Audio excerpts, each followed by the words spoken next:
My name is Tim McCarthy. I have the privilege of serving as the principal here at Central High. So on behalf of the entire Central High community, welcome.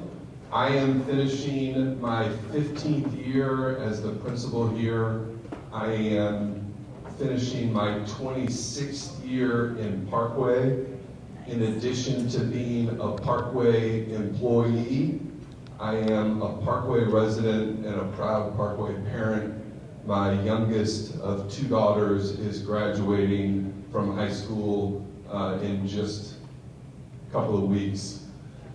I am extremely proud about both the past and the present of this district, and I am hopeful and optimistic about its future. And part of that hope and optimism is rooted in our superintendent in just under a year getting to witness her commitment to our kids, to our staff, and to our broader community. And I think part of that is represented in conversations like tonight. So it's my pleasure to introduce Dr. Melissa Schneider. Thank you. Thank you, and welcome everybody. I know we may have a few more folks come in. Traffic's always bad at this time, but welcome, welcome. I'm just very curious to know, before we get started, who has been to one of the previous community conversations that we've had? We've had two other ones, one at South and one at West High Schools. Just raise your hand. This will help us adjust information for tonight and what we need to make sure we replay. Okay, wonderful. That's helpful. Did you see that, Carrie? Mm-hmm. Okay. So I'm going to want to ground us in why we are here tonight. You all got a postcard in the mail. You've probably seen several emails and things on our website that we have some financial pressure that we need to get your input on and be able to share with you just exactly what we are up against. We also want to be able to share why this matters for our students in our schools and find out from you as residents and as parents, what do you want to protect and prioritize? And we have some, I'll get into later what we're going to be doing tonight, but we have opportunities for you to give us some really direct feedback and ideas as we move ahead. And we're taking those very seriously. That's why we want to have 4 of these conversations across the community. Quickly, let me just tell you how tonight will work. We have a structure for this evening. This presentation is going to last for about 30 minutes. We're going to give you some information and graphs about our budget. We even have a game to play during this presentation. And then you're going to have some opportunities for table conversations. These table conversations are going to be facilitated. There will be a facilitator at each table in making sure we capture the notes of what people said and the ideas that they've brought tonight, because we are cataloging all of those and studying all of the feedback that we have received. And then last but not least, you may think of something that you don't want to forget. I don't know how many of you are like that, but I am like that, where you think of something and then you lose it 2 seconds later. That's what these note cards on your table are for. So if you have a question or if you have an idea and you don't want to lose it, it's really not relevant to what you're talking about, just write it down, put your contact information on there, and we'll be sure to get back to you, all right? So that's what those are for. Before I go ahead I want to take a moment to recognize our Board of Education members who are sharing this evening with us tonight. We have Board President Jeff Todd here in the back. I believe we have Jeffrey Spector, and I don't know where he went. There he is. Thank you for being here. And did Tiffany, is she here? Where am I missing her? Oh, there you are. You're behind the post. And Tiffany Matt Franklin. So three board members here with us tonight, and they've been at several of these already, but they are here to listen and learn right along with you all. Some of you may want to follow along with this presentation or capture it for future use or looking back at. This QR code, which is also on this yellow sheet on your tables, so when I click the slide, don't worry, it hasn't gone away forever. You can use that on your phone and scroll along with the presentation if you want to. All of our slides are right there for you, and then that way when you leave this evening, you still have a copy of the presentation with you. And before I have Liam press play on this, I believe, yeah, don't press play yet. I have a couple of stories. We have a video, a very short video here for you, talking about the pride of Parkway. And I share a story, and now I have two little stories actually to share with this, about people I've ran into who have gone to Parkway schools, who have long left Parkway residential area and have gone on with their careers and lives. But one of them was somebody who I used to work with about 15 years ago. Hadn't heard from her in a really long time because she's retired. But she found out that I was going to Parkway and she texted me. So out of the blue, I've got a text from a woman named Barb, and she goes, "Melissa, I can't believe it. You're going to Parkway. I am Parkway proud. I graduated from Central High School back in 1976. And she used the words Parkway proud. And I thought, wow, that's still what we're using today. That was a thing for a really long time. And just this past weekend, I had my parents in town. I brought them to the art show because I was really proud of the work that our kids are doing, and for them to be able to see, if you've been to the art show, the whole sequence of 3-year-olds art all the way up to our 18-year-olds art. It's beautiful. But my parents, who have recently moved into a 55 and older community, made some new friends, and one of the people that they met went to Parkway as well many years ago, and they were still Parkway proud. So I thought that's really neat. I keep hearing this. And so we want to just show you the pride of Parkway in this quick 2-minute video, and then we're going to talk about how we keep it that way. So you can go ahead. Thank you, Liam.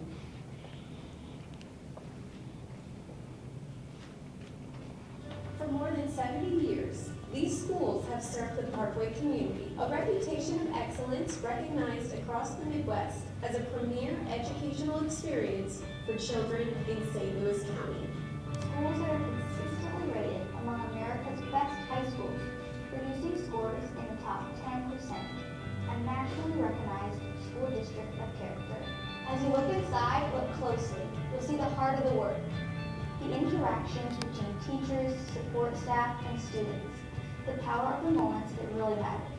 It's a place where you see the beautiful diversity of our community that unites us together.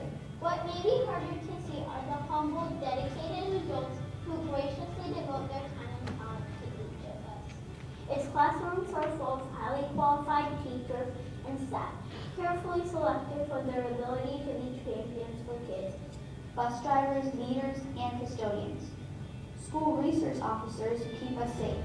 Volunteers, parents, mentors, and business leaders who understand that our community and our future are only as strong as how we raise our children together. It's a place consistently recognized with awards as a top birthplace in the St. Louis area. Awards that belong to these people who give so much. When you look closely again, you will see the future, where innovation in how we're taught and how we learn leads to a brighter future, where we are preparing to be the future workforce in high-demand, high-skilled jobs that don't even exist yet. It's more than test scores and studies. It's opportunity, experiences, where we can solve problems and prepare for an ever-changing world. It's a chance to develop ourselves, our own passion and purpose through hard work and a caring heart. This is Parkway. This is Parkway. This is Parkway, where higher expectations lead to a brighter future. I am Parkway proud. We are Parkway proud.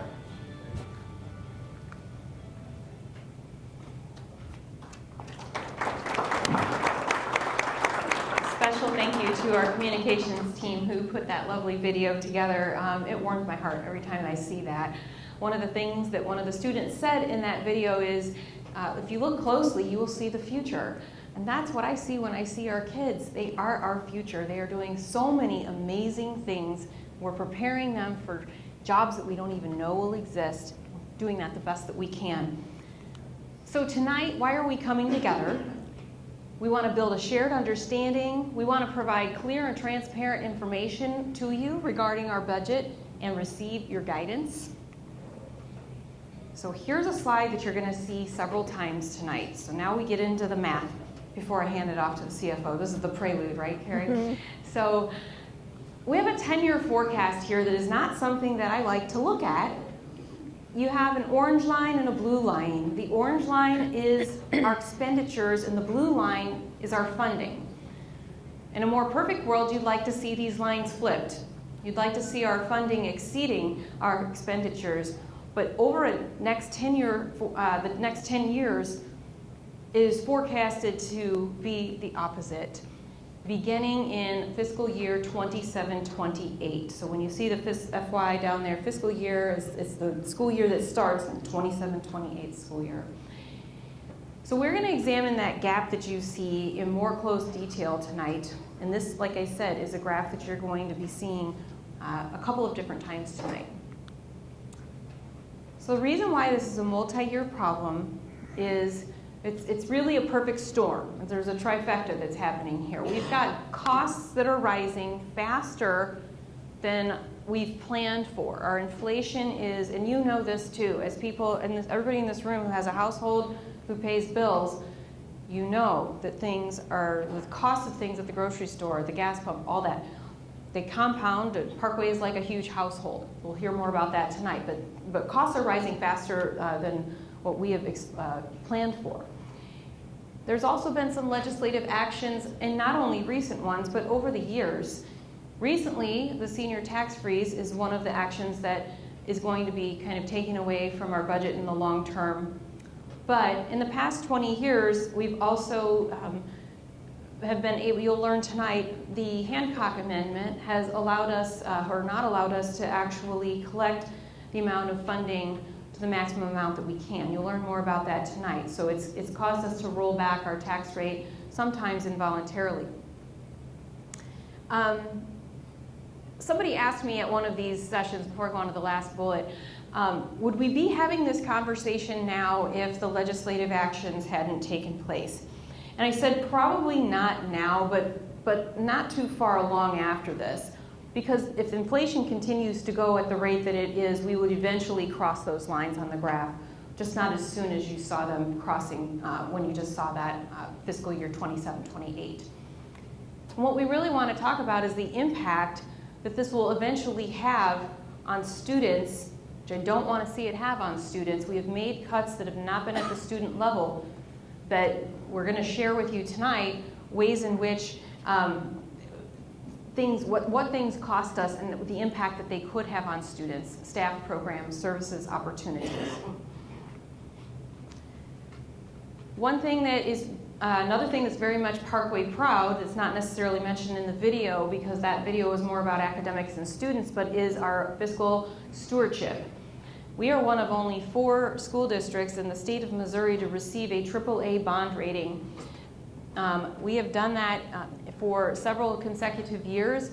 We're really proud of that. It requires a certain level of transparency, voluntary audits, and record keeping that go above and beyond. And I'm just really proud of that. And I just like to look at Carrie because she leads our finance department, and that is definitely a point of pride. Something that I like to say at this group and to make us think about is that the last time that Parkway went out to the community for an operating tax increase was 20 years ago. And you might be thinking, well, wait a minute, didn't we just have a bond a couple of years ago? I want to make sure, and we're going to learn about this tonight, they're 2 very different things. Going out to the community for a no tax increase bond is different from an operating tax levy in that bonds pay for capital improvements. And those funds are only allotted for and only allowed by law to pay for capital improvements. So you very, very, very much can have a brand new renovation at a school happening at the same time that you're saying the operating funds are suffering, because the 2 fund buckets may not by law cross. So having a bond that came out in 2018 or 2022 and about every 6 years or so, we have been able to, with no tax increase, ask our voters to approve a certain level of debt for Parkway so that we could continue to do capital improvements. An operating tax levy is one in which it will go to our operating funds, which are the ones that are going to be falling short that you saw on that graph. Carrie will talk more about this in a few minutes. One of the things we like to be able to show you is how does Parkway's residential tax rate compare?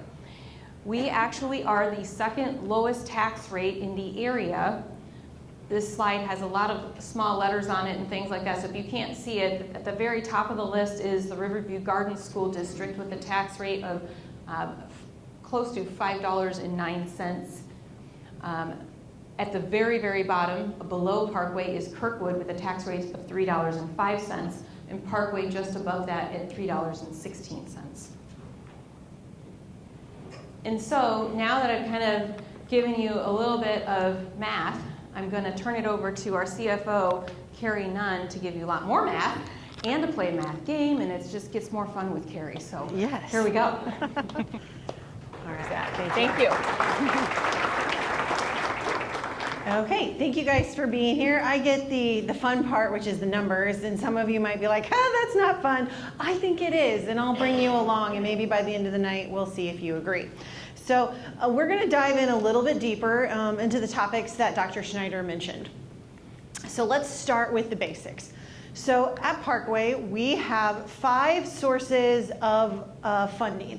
And from those 5 sources, our largest one is local. So we are 92% locally funded, which means that our community helps us significantly through their property taxes. And so clearly, as you can see from this, if there is any legislation that impacts that local funding, we have a significant impact to us, to our budget and our funding, and what we can do in the classroom and how we can educate our students. So this is how we receive our funding. So what do we do once we know what funding we have?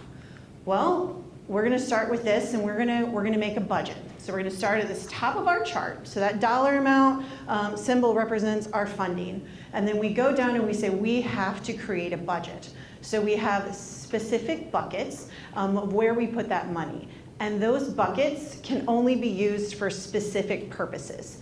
Each one has an intent and regulations around it and rules. And these are not Parkway rules.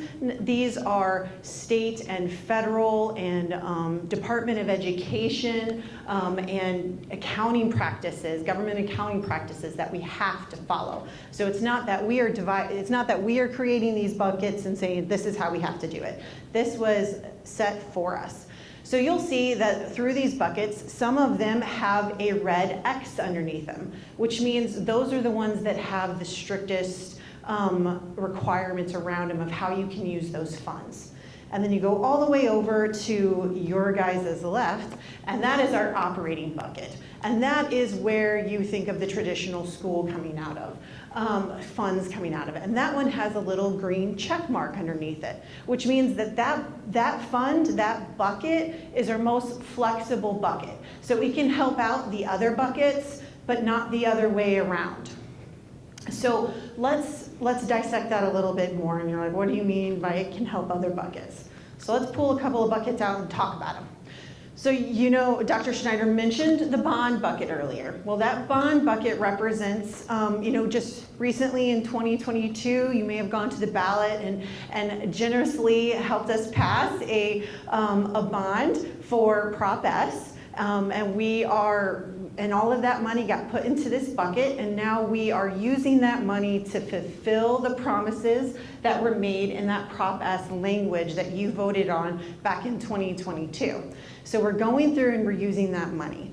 But let's say something's going on here with the operating bucket and it needs some help. You cannot move money from that bond bucket and put it into our operating bucket. So that's why you'll be driving around this summer with one of our biggest construction years here in the district, and you may see renovations happening. You may see a new roof being put on. You might drive by Craig and see our phase 2 of remodeling happening. We have so many projects going on in the district, and you're going to see that. And that's because we are fulfilling the language of Prop S, and that money can only be used that way and no other way to fulfill that promise. So for the rest of the presentation, we're going to be focusing in on that operating bucket. So what do we spend out of that bucket? How do we use those funds once they go in?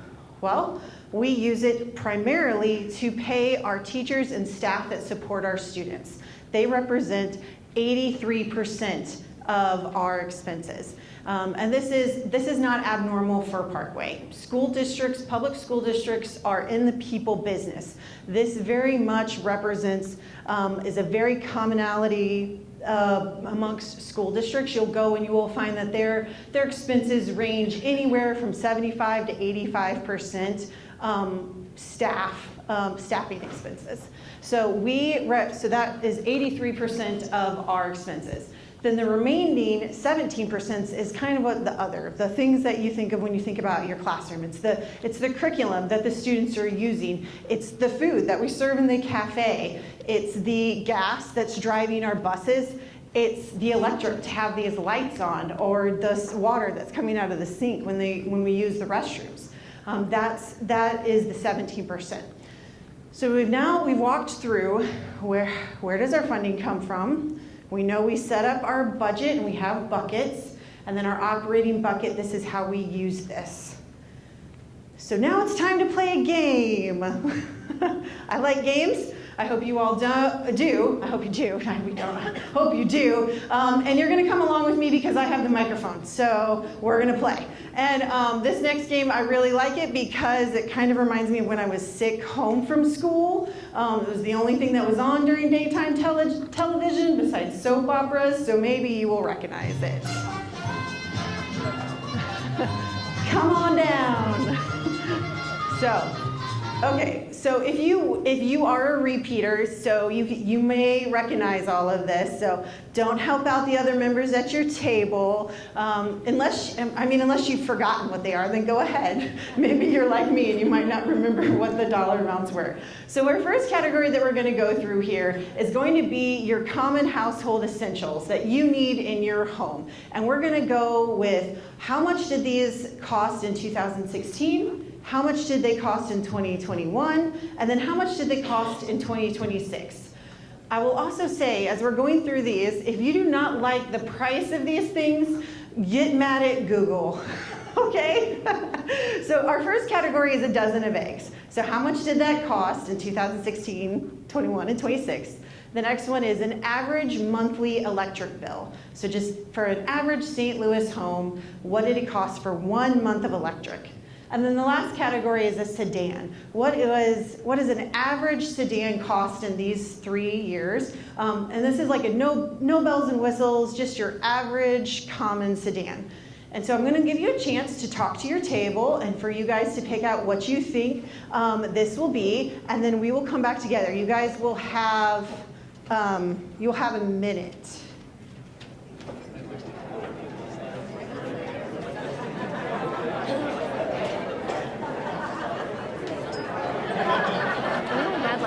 People raise their hand, right?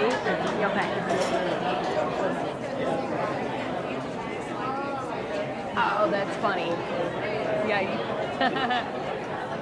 That's funny.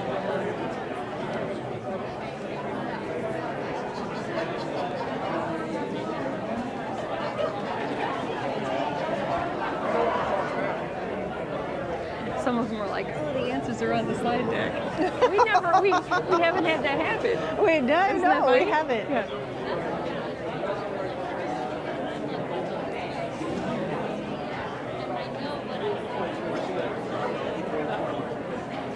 10 seconds left. Don't overthink it. Lock it in.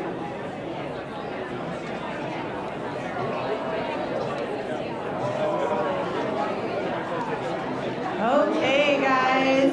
We're going to bring it back and we're going to see how well you did. Remember, in Price is Right, if you go over, you bust. So let's start this off with a dozen of eggs. So in 2016, what did 1 dozen of eggs cost? $1.68. Okay, so how much did it cost in 2021? $1.67. Oh, it went down a penny. Okay, so what do we think it cost in about January of 2026? $4.24. All right. Now let's move on to that electric bill. A normal average month electric bill in St. Louis home in 2016 cost $80. All right, how about in 2021? $100. All right, so let's see, what was it in 2026? $207.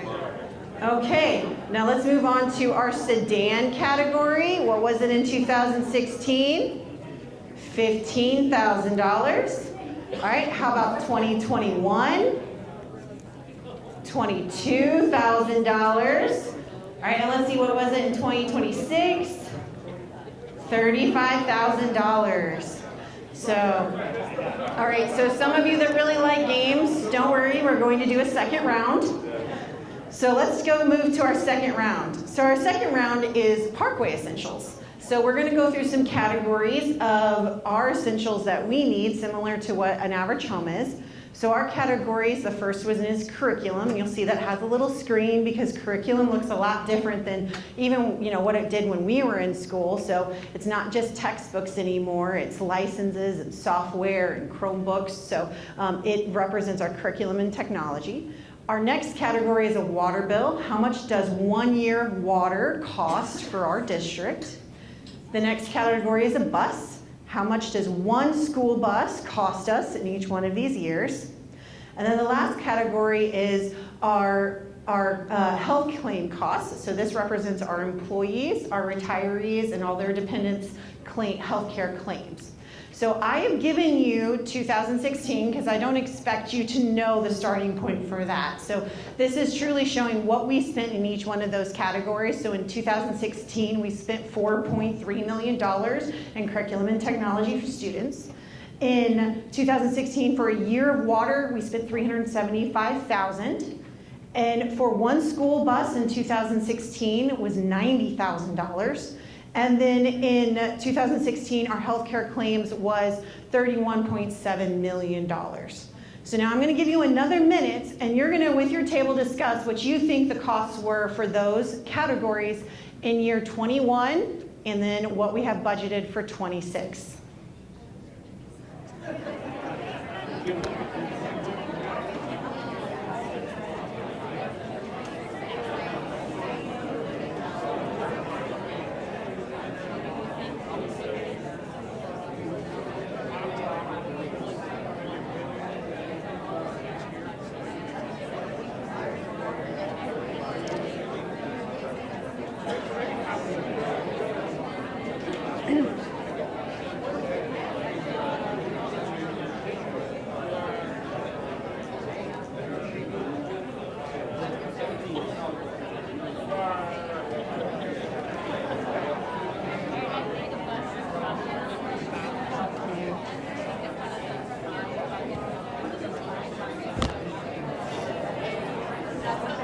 Okay, you got 10 seconds left.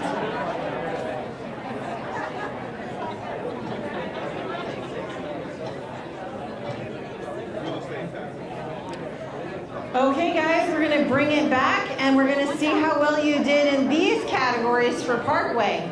So we're going to start with our first one, which is that curriculum and technology. So what did we spend in 2021? We spent almost $6.5 million. And in 2026, what we have budgeted is $10.7 million. So now let's move on to that water bill. How much does a whole year of water cost the district? What we paid in 2021? We paid $415,000. What are we projecting to pay in 2026? $982,000. Yeah, that's a doozy. All right, now let's talk about that bus. How much does a bus cost us in 2021? $109,000, almost $110,000 for one bus. How much did we buy a bus for in 2026? $162,000 for one bus. Now let's talk about those healthcare claim costs for our employees, retirees, and their dependents. In 2021, we paid $38.7 million. And in 2026 plan year, we are estimating to spend $55.7 million in all healthcare claims. So this game, although Price is Right is fun, is to really talk about that current fiscal storm that Dr. Schneider was talking about earlier. That fiscal storm, we are seeing a rapid increase in the cost of our basics. We are seeing a rapid increase in our healthcare claims cost. And then we are also seeing a reduced ability to collect our funding around the senior tax freeze and the Hancock Amendment. So let's talk about that, how we've taken some steps in addressing some of these. So with our healthcare, you'll remember we had that healthcare bucket. That bucket, we had to move $7.5 million from our operating account into our healthcare bucket, because without doing that, that bucket would have ran out of money. It would have gone dry. It would have been bankrupt. So we moved the $7.5 million. We also increased our premiums for our employees by 15%. So that way we could have some of the cost sharing, and we also did some significant plan changes to their healthcare as well. The next thing is talking about the senior tax freeze. So our first impact with this was this tax year in 2025. We were unaware of what the impact was truly going to be until November of 2025. So we knew it was coming, but we weren't sure what the full impact was until November when those numbers were released. And so taking that number and projecting it out, assuming that there would be no participation growth, which is unlikely, but assuming that it was remain the same participants and all they saw was some AV growth, and you forecasted that out for 10 years, the loss would be $33.6 million over the course of 10 years of funding we would be unable to collect. So all of this brings us to these two combine and the next thing is the Hancock, our rate increase. Our rate decrease. So we also have the Hancock Amendment, which is a Missouri statute that requires us to cap our funding growth. And so we can only collect so much of what the Hancock Amendment will allow. So the Hancock Amendment says you can either collect 5% or the cost price index, whichever one is lower. And so last year the cost price index was 2.9%. So that was the max we are allowed to increase our revenue growth. So we had the Hancock Amendment for the last 10 years impacting our rate, as well as the senior tax freeze. And as well as we also, in years to be good financial stewards to our community, there were years that we could collect more revenue than what we needed.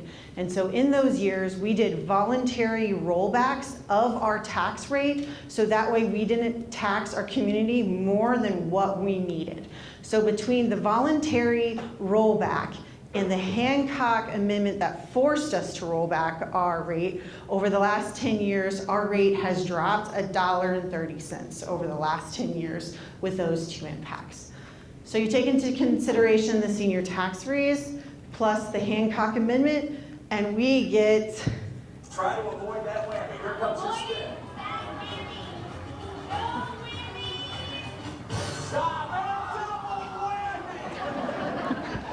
Yes, we get a double whammy. So how does that, what do you mean by double whammy, Carrie? What do you mean? What I mean is the senior tax freeze, it forces us not to be able to collect funding even if those properties that are participating grow. Then we have the Hancock Amendment, which is already makes us take all of the property that we have, even the participants in the senior tax freeze, and says you also can't grow your revenue because you have the Hancock Amendment of the CPI or the 5%, whichever is lowest. So those properties are being included also in that Hancock Amendment calculation. So we're getting a double whammy, like a double hit on what we can actually grow in our funding growth because of those two. So that's funny, double whammy. So this brings us back to the chart that Dr. Schneider shared with you earlier about the 10-year forecast. So this 10-year forecast is taking all of those things into consideration, the senior tax freeze, the Hancock Amendment, and it's saying if we keep everything that we're experiencing status quo, which means that we anticipate our funding growth to only be about 3% each year, and our expense growth to be about 4% each year. And you take that and you model it out over 10 years, this is what happens. And you might be looking at that and saying, well, Carrie, the lines, they're kind of close together. How bad is it really? So let's measure that gap. What is that gap in between, or that funding shortfall? What does it represent? Well, let's measure it. This is the measurement between the funding and the expense. And you can see it over the next 10 years there. But let's focus in on a year. Okay, yeah, the arrow showed up. Let's look at our school year here. That is, it says 28, so that's really the 27-28 school year. And so that represents $4.1 million. So our expenses come in $4.1 million higher than the funding that we collect. So maybe you say, hey, we'll just roll up your sleeves, find a way to cut that budget. Let's do it. Actually, I got ahead of myself. Let's put this into, let's measure that. What does $4.1 million represent? Because $4.1 million can sound like a big number, and you don't know necessarily, like, what does that pay for? What does that equal? What does that mean? Quantify $4.1 million for me. And so on this next slide, I'm going to do that. But I cannot emphasize enough that this is just for scale. I'm just showing you what $4.1 million can pay for. I am not suggesting we cut any of these things. I'm just saying this is a quantitative way to know, or a tangible way to know, what $4.1 million represents, and make it not just a number. So, what can $4.1 million pay for? Well, $4.1 million can pay for half of our fine arts programs in Parkway. It can pay for all of our transportation and all of our athletics. Just threw it on the ground. It can pay for 30 administrators. It can pay for 51 teachers. Or it can pay for 89 support staff. So that's what $41 million looks like. So 4.1. Did I say 41 million? Jeez. $4.1 million equates to. So you say, okay, Carrie, roll up your sleeves, find some budget cuts, get $4.1 million. And I say, okay, and we do it, and we find those. Well, great, 27-28 school year, balanced budget, awesome. Now we move on to the 28-29 school year, and guess what? I still have a shortfall. And it grows each year. So this, if you were to take the full 10 years, represents about $75 million. And so this is more than just we need a one-year solution. It is a multi-year problem, and we need a multi-year solution. So we have seen this, as Dr. Schneider said earlier, we knew this was kind of coming when some of this just escalated it faster, and we've been addressing it. And so that's where I'm going to hand it over back to Dr. Schneider to talk to you about what we've already done and what planning we still need to do. Thanks, Carrie. All right, thank you.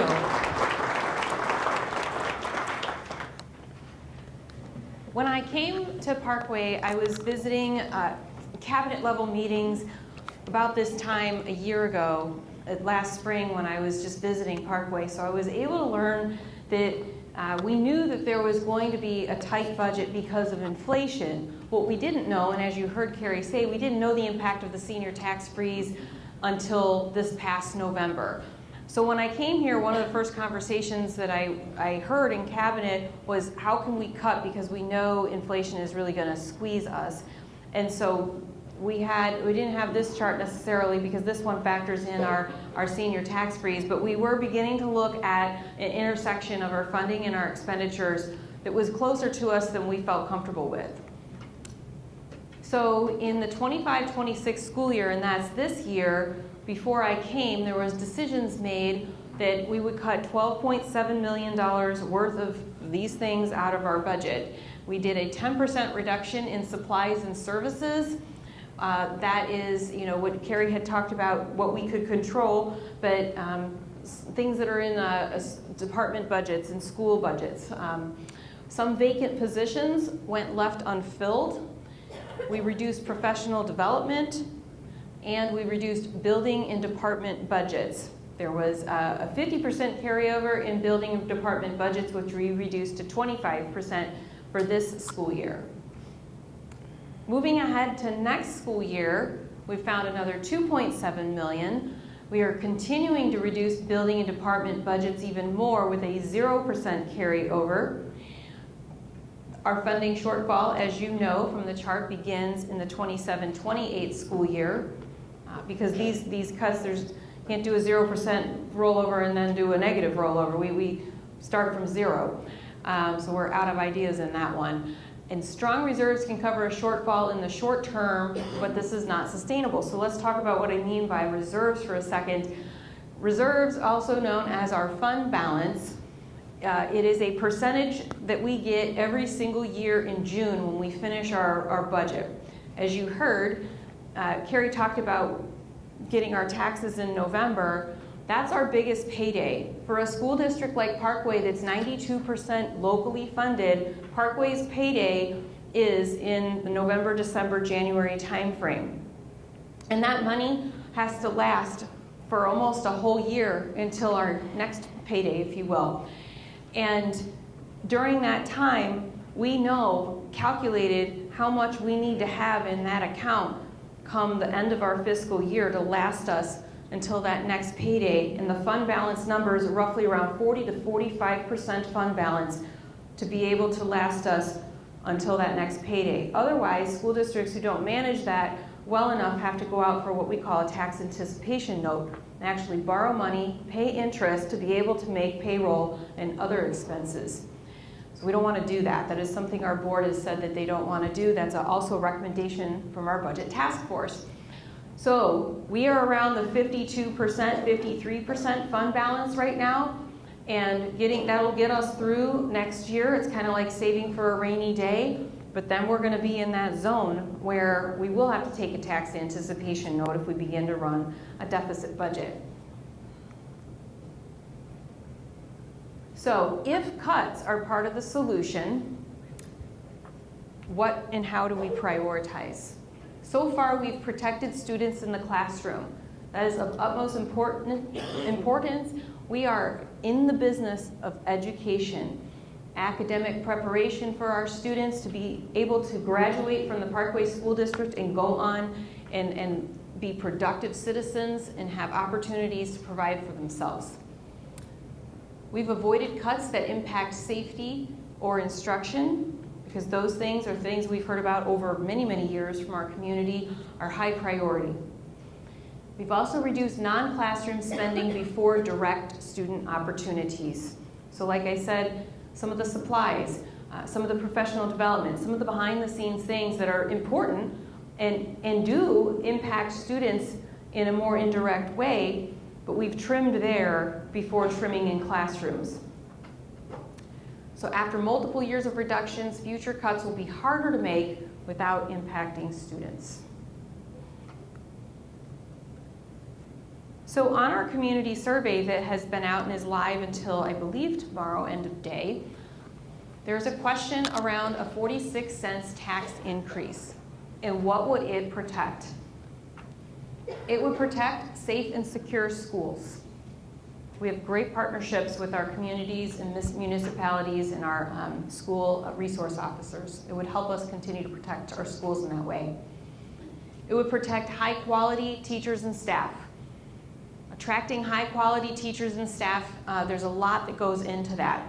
There are people who want to get into Parkway. It is a destination school district, and we rarely have trouble attracting people to Parkway. They want to work at Parkway. We want that to continue because our students benefit very much from that. And we want to stay top rated in the St. Louis area. Over and over again at these forums and other places I go, people share with me knowing that buying a home in the Parkway School District is a good investment and they want it to stay that way. What does a 46-cent tax increase actually look like for a $400,000 home?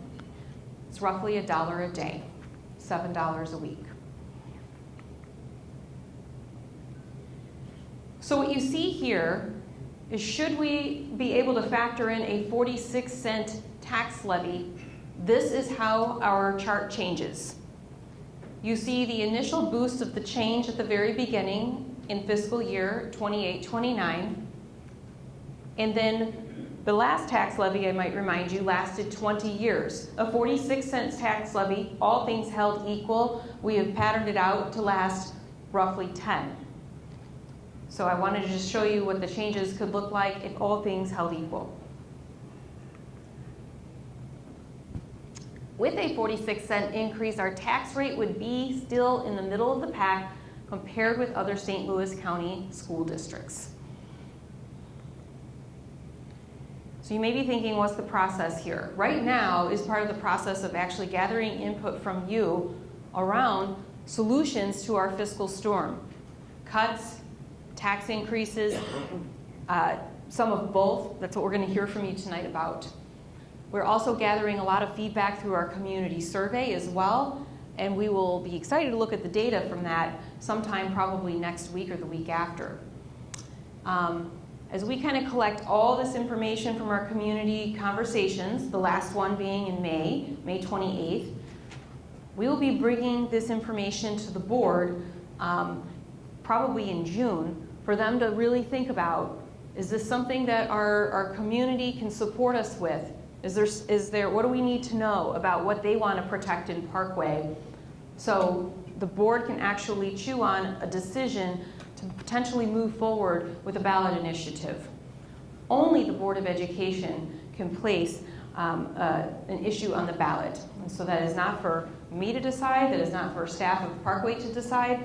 That's why we have board members attending these community conversations, because they really want to know what is important to you and what they need to be able to do as your representatives.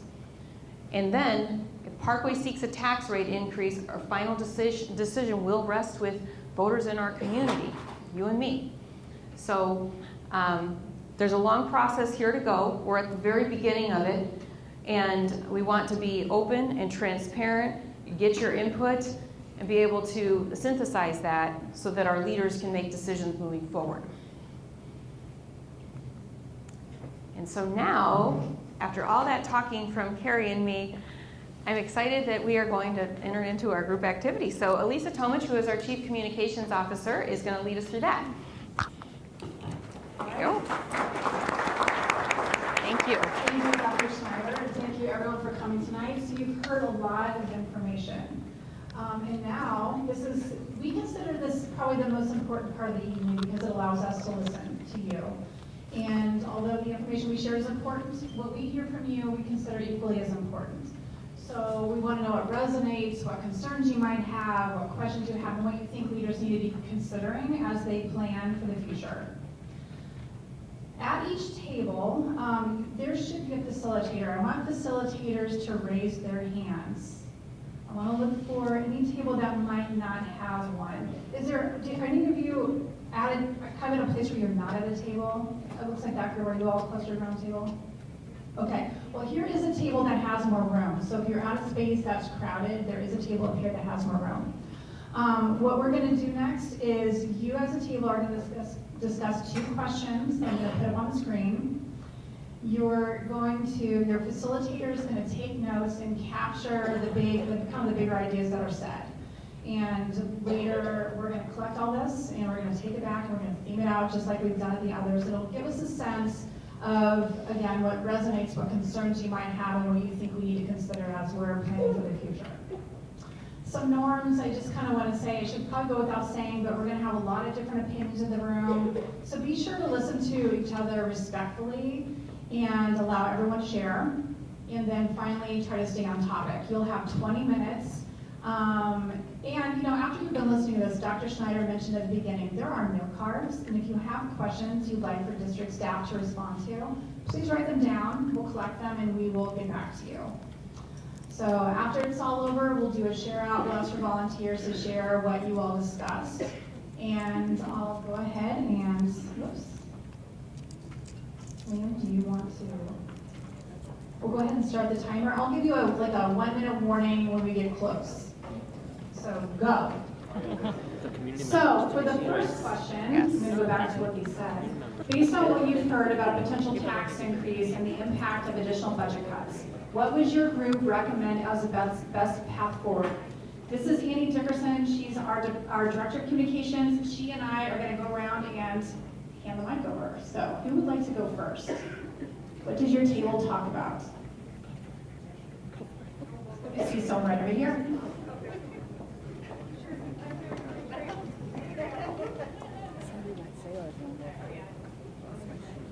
Clear communication and how it impacts each stakeholder group and the community and the future of the community. Okay, thank you. Who would else like to share?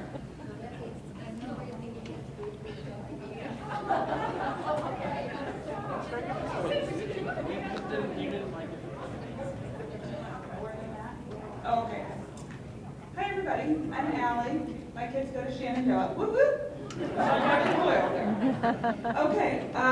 Our group very much so was like, listen, you're going to have to move forward with the tax levy. No. My luck, I would be like on the website like this.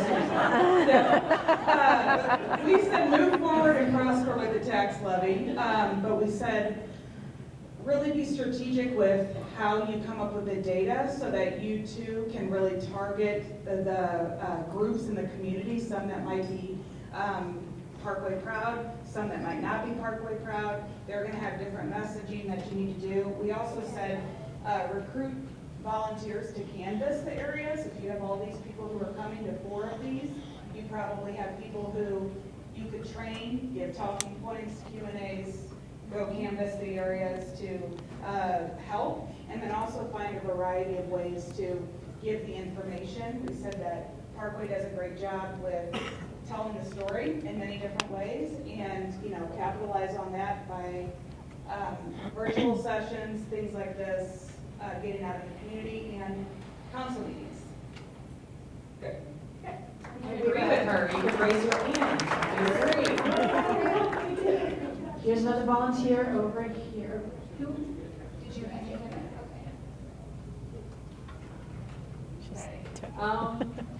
We said we're good with the 46 cents increase too, with the caveat of, let's say, so there were a lot of, you painted a really great picture of what we were going to lose, but it seemed like there were only 2 options, or one option you've already tried, which is tightening the belt, and then the other was the 46-cent increase. So we'd like to hear about, even though you kind of crossed them off already, right? What other alternatives can you kind of consider, and just share that with us too. The other was around the messaging, especially the Hancock. It was very difficult for us to understand that. And so I think helping maybe it's a parent working session with the school districts to kind of figure out how we can message it better. And then I think we had canvassing and all that, but the messaging, I think, so that even the Prop S, I voted, we voted for it because we knew we had to, but the language is so difficult to understand and what it means. Thank you. Okay. Good evening. My 3 kids went to Parkway North, so we don't have any kids, but I have grandkids at River Bend. Yeah. So, yes, that's the future. Okay, things to consider or to look at in terms of how do we reach out to, I know everyone here probably is already in favor of it, mostly. But how do we reach parents like in apartments and rentals to get them to vote for it? Is there the opportunity, and I know this starts, I wouldn't say crossing a line, but HOAs, someone mentioned, I don't know how much with government, retirement centers, daycares, how can we get this message out within the district to this group of people? How do we message for those families? And I'll admit, I grew up, I went to private parochial schools. My kids went to public. How do we reach out to those families whose kids who are adamant about private parochial? How do we, I would say convince them, but how do we get them to at least help us understand, how to help us to message it differently? I don't know if that's possible. I mean, you know, you just may, as my wife said, in mine issues, you just get a slammed door in your face. So, that's a challenge, how we fix it. How can we do it? Thanks. All right, thank you.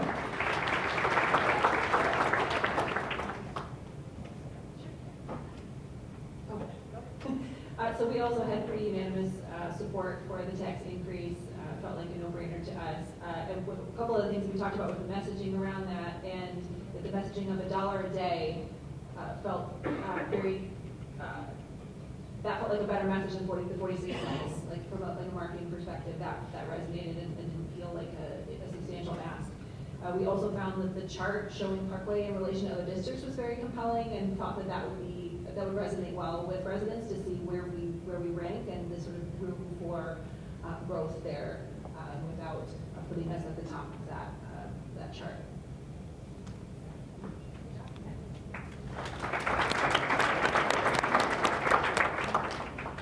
One thing that we were concerned about is whether the 46 cents tax increase was going to be sufficient. One point was that maybe that would tide us over for 10 years, but would it be a really hard sell to ask for money at a certain point and then ask for more money later on? Whether it makes sense to ask for a larger amount up front. Also, the pressures of inflation might rise faster than what we have mapped out here. And there are state and federal situations that are trying to cut funding to public education. So it might not be sufficient.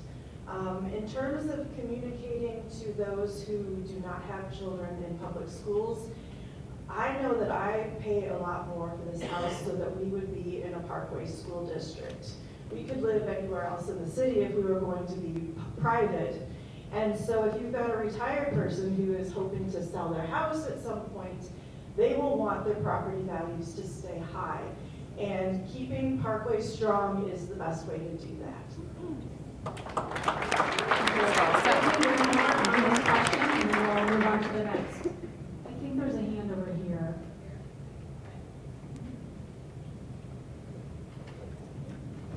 Thank you for those comments. I think our table spent a lot of time also exploring some of those things. I think we need to recognize that while we are a community that values our children and values our students, we are also all in very different places and stages, and so that there are a lot of equally important but competing priorities in terms of what folks need to do to care for their families. And so, while there's a lot of support, I think, in the room for the issue, I think we also need to be cognizant of the folks who may be looking at this from tax implications. And so thinking about what it is in their self-interest potentially in keeping Parkway strong, how do we communicate that, where do we meet them, and those types of things, so that we're really reaching not just a student-centered message, but also a self-interested message, especially in light of the environment we're all operating in economically. All right, thank you. I think that's a really good segue into question number 2. What additional questions do we need to answer or consider in order to take the path you at your table perhaps came to consensus on, or that you feel we should select as a path forward? And I'm going to look around the room for volunteers again. Okay, we'll start over here with this table.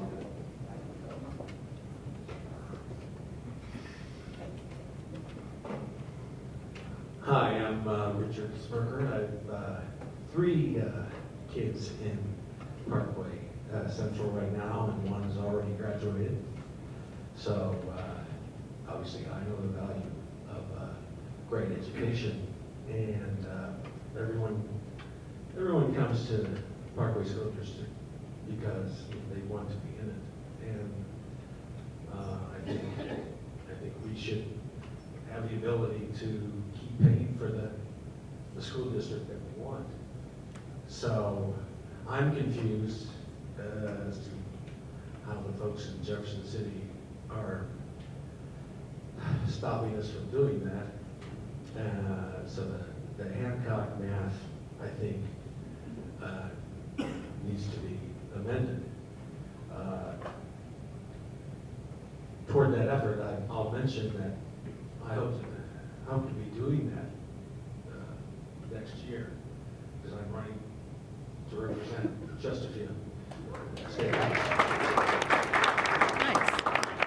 But one question we had initially was a practical one of, we wanted to know how the board, came up with the 46 cents number. And if part of the calculus is how big of a tax increase can we pass, because it has to pass.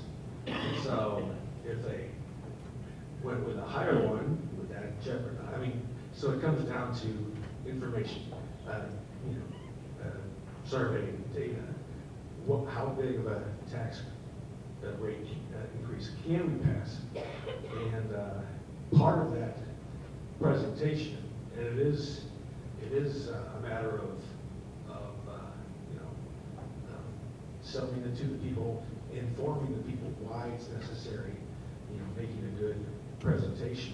But I think cuts are automatically part of the equation. You have to show that, other efforts you're making. But even with these cuts, we're still going to be short, and so we need a tax rate increase. But how did they come up with 46? Is that the magic number? Is it a safe number? Can we ask for more? Those are the things I'm wondering about, because you don't know how bad inflation is going to be in the future, and you don't know how much more they're going to cut things in Jefferson City. They want to get rid of income tax, shift that tax burden over to personal property, property rights, property taxes, sales use tax increases. With all those other tax increases coming in, a tax increase, for schools specifically would be competing. That would be a mess. So, how did the board come up with that number? I guess that's our next question. Thank you.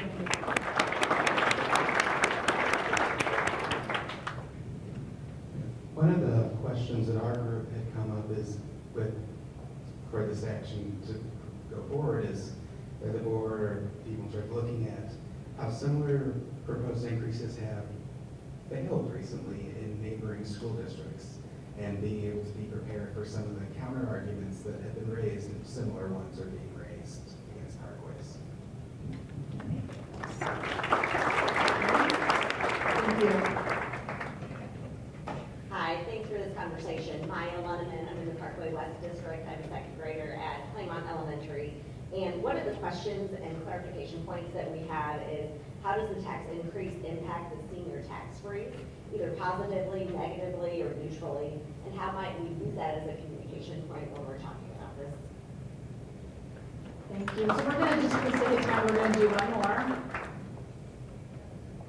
Try to be quick. Steve Snow, I got 2 kids in the north area. We kind of took it there. We didn't focus as much on the tax increase because I think some version of that's going to have to happen. Do we agree there has to be a robust public messaging campaign with that? I'm in favor of being really explicit, overly share, because oftentimes with large towns, you try to be nice and not offend anybody, offend the hell out of them. But you don't pass the increase, you're going to lose the school, you're going to lose the, that's, the question we had prior to too is, in addition to that though, I think there has to be messaging on what else does the district continue to do, whether it's looking for ways to cut over here. We can't just say, give us more money and it's going to fix all the problems. So when we looked at the games we play earlier, we like games, those numbers are alarming, but most of those numbers don't really mean anything because you have to have water, you have to have electricity. It doesn't matter if it goes up, you have to have it. That's not a discretionary spend. The only thing that was maybe discretionary there was like curriculum, so we looked at it in the form like, say, MedTech. how much money is the district spending on licensing software, Chromebooks, whatever, every year, and is there any effort to communicate to the community or to the parents? Does it actually work? You know, and there's plenty of academic research that that it's not a good investment, that it actually harms communication and connection, especially younger kids. But if it works, great. Can we back that up? Is that, that's just one example. But what else is the district doing that can work alongside asking for more money? We're good stewards of the money. We're trying to do the best work we can. We need more money, but here's what we're doing to mitigate that bad.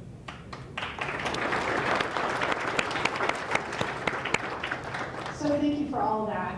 Just know that everything that you collected, we're gonna, leave it on your tables because we're gonna collect all of it, we're gonna compile it, and what we're doing is we're theming this out and we're listening to what you have to say. I just wanted to show you some pictures from the other two community conversations. The one at the left was at South High. The one on the right was at West High. So you can see we had a little bit more nice at those places, but again, we were really thrilled with the turnout, about 170 at each. And we didn't want to share at the beginning what we heard because we didn't want to influence what you all were talking about. But these are some of the things that we heard from those two groups. There was a lot of people who were wanting to make sure that we keep the student experience in Parkway. Kind of the Keep Parkway theme really seemed to come out pretty strong in terms of class sizes, high quality staffing, programs and extracurriculars. People want us to maintain that strong fiscal stewardship that we have. That has been part of our legacy for quite a while. Keep cutting where appropriate, but concerned that a cuts-only solution would harm students. So a lot of that is very similar to I think what we heard here tonight. All right. So before we get to this part, I'm going to turn things back over to Dr. Schneider. All right. Thank you. I just want to. These conversations were awesome to listen to. I didn't make it all the way around the room, but I really, really appreciate you being here tonight, and we will continue to listen to your questions, get information out. You gave us points to ponder. That's what I love about listening to people who have the different perspectives that are in this room right now. But I am going to turn it over to our board president, Jeff Todd, to close out our meeting for us. There he is. He snuck up on me. Here you go. Thank you. I just wanted to just take a minute on behalf of the Board of Education and truly thank you for being here tonight. We really, really appreciate you taking an hour or two out of your otherwise busy life to be here. When administrators came to us a few months ago and said, here's where we are, we've been doing the math and doing the research, and this is where we think we're going to be over the next 10 years. As Dr. Schneider pointed out, we are your representatives. There's only 7 of us, and while we make decisions on behalf of all of you, we really, really wanted your input. We wanted input from every stakeholder in our community, kids, parents, teachers, staff members across the community, and people that don't have kids in our buildings. And this is one of the ways we're doing it, the postcards that went out to everyone, the website, the social media posts, things like that. We're trying to be as broad as we can to get as much input as we can, and we want that truly authentic input. So again, the note cards on your tables, those are great ways to leave us just little tidbits that don't fall into any other category. But truly, thank you so much for being here tonight and participating in this conversation. And as was mentioned, the North High or the North Area event that was scheduled for this past Monday that kind of got weathered out will be rescheduled for May 28th at North High School at the same time as tonight, 6 to 7:30. So we hope you'll spread the word about that. You're welcome to come join us. We'll continue kind of cultivating this presentation based on the feedback that we've gotten with the past 2 events and again tonight. So thank you again, and have a safe night, safe travels home, and we hope to see you soon again.